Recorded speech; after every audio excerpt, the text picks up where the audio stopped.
aslan çeşmesi. Benim ana dilim, möcüzem, sehrim, çeperler dağılar, kapılar kırar.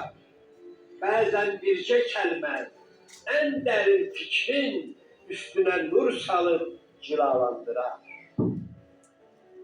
Farkını bilmeyip ağdan karanın, adam var bu dili yad sayar bugün.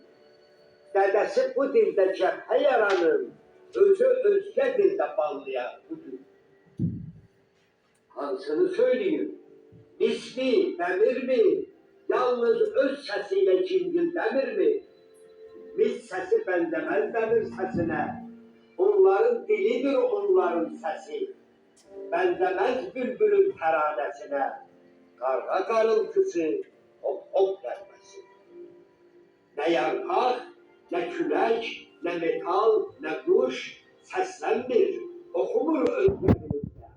Ben senede düşüp ay dili yanmış, yad dil de ötürsen öz menzilinde.